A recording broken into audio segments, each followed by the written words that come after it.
Hey, Trevor here from SpineWise, and today I want to talk to you about something you may have heard of called an FAI. Some people will know this as a Femoroacetabular Impingement.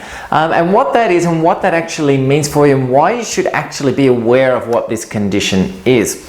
So to start with, an FAI basically is where the joint capsule around the hip actually gets jammed up. So around the joint itself, so imagine your hip coming through here. So your hip's coming up here. Around the outside, you can see this thin layer of grey that comes around it. This is your cartilage that actually keeps your joints mobile and keeps them smooth, so it allows them to move together. And in an FAI, what basically happens is that we get a little bit of a growth or a change in the shape. And what happens is as you move the hip, that cartilage actually gets pinched in that area. So as you're actually moving the hip around, we keep getting this pinch, pinch, pinch, and that over time starts damaging and destroying the actual joint and can lead to a lot of pain, degeneration, and a lot of other problems as well. So how do we go about recognizing who has and who hasn't got an FAI? Well, one of the key markers of an FAI is when you actually put the hip into full ends of its motion, you'll get a sharp pain in the hip itself. Some people experience it in this area here, some people experience it more in the outer area over here. So what we want to do is bend the knee up as much as we can, right up, and then we just want to rotate the leg in and out and stretch it out. And as we bend and stretch it, what we're looking for is, are we going to develop sharp pains around the joint at all? If we are, this can be a key sign of an FAI. It doesn't necessarily mean you have an FAI. There's plenty of other things that can set it off, but this can be one of the signs of an FAI.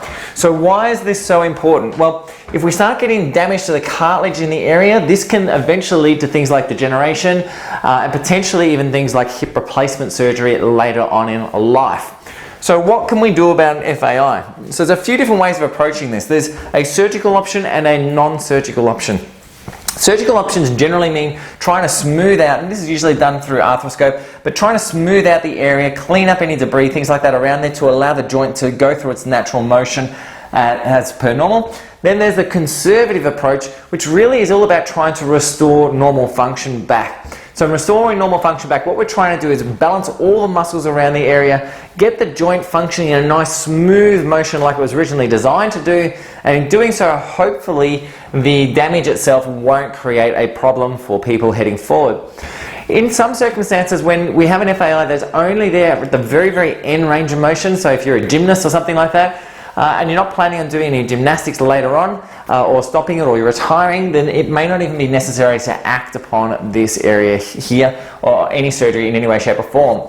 But ideally what we're going to do, unless there's a major issue going through there, a conservative approach to dealing with this stuff is always the best. So we want to take this very conservative approach, try and rehabilitate the area, get motion back with specific exercises and muscle function balancing. Try and get all the muscles around that area working really well. And we know the hip flexors which come through this area here that have a huge impact on the joint itself are directly influenced by hemispheric patterns within the brain. So even things like changes to brain function potentially may play a role in the FAI process. So a couple of key things to keep in touch with this. If you're having sharp pains on moving the hip, especially if you're going all the way on internal, external rotation, flexion, extension towards the end range of motion, this can be a sign that you're having an FAI problem. If you're having issues with pain that's sharp in the hip, this can be another sign of an FAI problem. And the third thing we want to take from all this stuff is we don't want to ignore these things, because these things can progress to degeneration later on in life with more significant issues and potentially then an inherent need for surgery just to maintain normal function. So hey guys, if you have any questions on the FAI, post them up. Let me know if you've got an FAI. Post it up, let me know which hip you've got it in. Otherwise send me a message and I'll get you some information. Anyway, I shall catch up in the next vid. See you guys, bye for now.